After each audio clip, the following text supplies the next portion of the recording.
Le deuxième point de ma discussion portera sur la prescription des faits délictuels poursuivis. Tous les faits délictuels poursuivis. Et je fonde ce moyen sur les dispositions des articles 2 et 3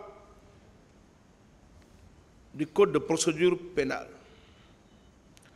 Que dispose l'article 3, alinéa 1 et 3 du Code de procédure pénale?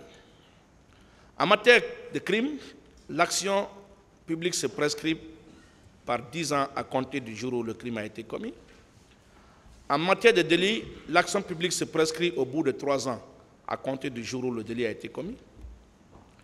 Si les périodes indiquées aux alinéas précédents, il a été fait des actes d'instruction ou de poursuite, cette action se prescrit qu'après 10 ans révolus en matière de crime, 3 ans en matière de délit ou 1 an en matière contraventionnelle à compter du dernier acte.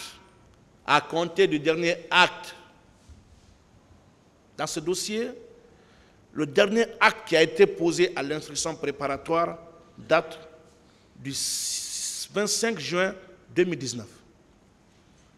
L'arrêt de la Cour suprême est intervenu, l'arrêt numéro 6 est intervenu le 25 juin 2019. Et les actes préparatoires en vue du jugement de cette affaire ont commencé à être posés à partir du mois de septembre de 2019, 2020, 25 juin 2020, 25 juin 2021, 25 juin 2022, les 3 ans font jouer la prescription pour les délits poursuivis. C'est pourquoi, Monsieur le Président, nous vous prions de bien vouloir constater la prescription pour les faits délictuels, tous les faits délictuels poursuivis dans cette affaire. Avant d'aborder l'accusation, je vais sur le troisième point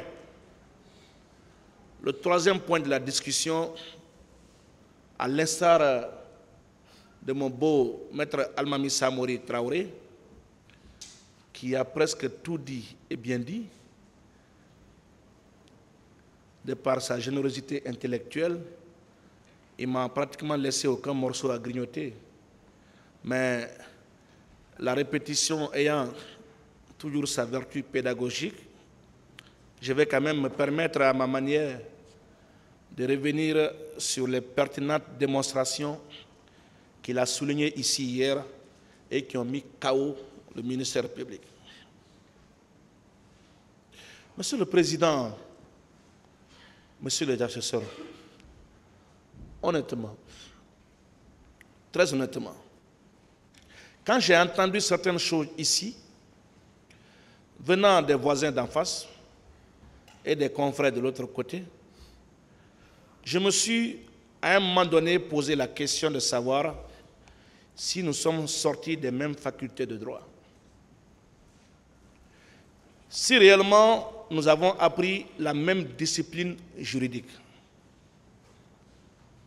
Est-ce que c'est réellement le droit romano-germanique qu'on a tous étudié? Ou alors, est-ce qu'on veut dans ce procès construire un droit pénal à l'image des accusés? Est-ce qu'on veut à tout prix être tailleur? Et là, j'en parlerai dans cette procédure. C'est-à-dire créer la science à l'image des accusés et après faire autrement dans d'autres procédures. Je me suis, à maintes reprises, posé ces questions. Nous avons entendu toutes sortes de démonstrations ascientifiques du droit dans ce dossier. Mon confrère Samori, dans un brillant discours nourri de la doctrine, de la jurisprudence, des textes de loi et de l'exégèse des textes de loi, vous a expliqué en quoi il est impossible d'envisager la requalification dans cette affaire. Mais je vais, avant d'aborder cette partie, vous rappeler quelque chose. Quand le tribunal a décidé de joindre cette question au fond, croyez-moi, nous étions tous déçus. Raison pour laquelle nous n'avons même pas beaucoup réfléchi, nous avons exercé appel avant que le premier président de la Cour d'appel, que je salue au passage, M. Aboulaye Konté, ne prenne une ordonnance d'irrecevabilité. Un doyen m'a interpellé pour dire, mais pourquoi vous vous agitez? Est-ce que vous savez que cette décision est à votre avantage?